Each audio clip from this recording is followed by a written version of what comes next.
আমরা বলি না যে অমুক গাধা তমুক গাধা বা ওই লোকটা গাধা এই লোকটা গাধা। আসলে গাধা হিসেবে আমরা কাদের পরিচয় করায় দিই? যারা একটু কম বোঝে তাদেরকে আমরা পরিচয় করায় দিই গাধা। তা আসল গাধা কারা জানেন? আসল গাধা হলো একজন পুরুষ মানুষ। একজন পুরুষ মানুষ, সে সংসারের ঘানি টানতে টানতে মানে তার লাইফের সমস্ত আকাঙ্ক্ষা, শান্তি, সুখ এগুলো ভুলে যায়। মানে পুরুষ মানুষ যখন জন্মগ্রহণ করে তখন বাবা মা অনেক খুশি হয়।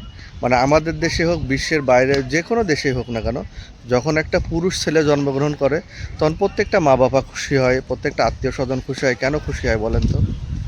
যে তারা একটা গাধা পেয়ে গেছে, যাকে দিয়ে মানে সমস্ত রকমের কাজ করানো সম্ভব। একজন পুরুষ ছেলে জন্মগ্রহণ করার পরে পরে যখন মানুষজন অনেক খুশি হয় এবং তারা এটাও ডিসাইড করে যে এই পুরুষ ছেলেকে ছোটোবেলা থেকে ট্রেনিং দিতে হবে, কিভাবে তোমার সংসারের বোঝা তোমার ঘাড়ে নিতে হবে।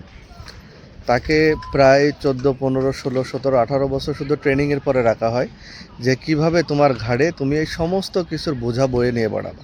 এবং 18 বছর পরে যে তাদের দায়িত্বটা দেওয়া হয়, গাদার খাটুনি 18 বছর পরের থেকে শুরু হয়। তো একটা পরিবার এই জন্য পুরুষ ছেলে বা পুরুষ সন্তান হওয়ার পরে তারা খুব খুশি হয়।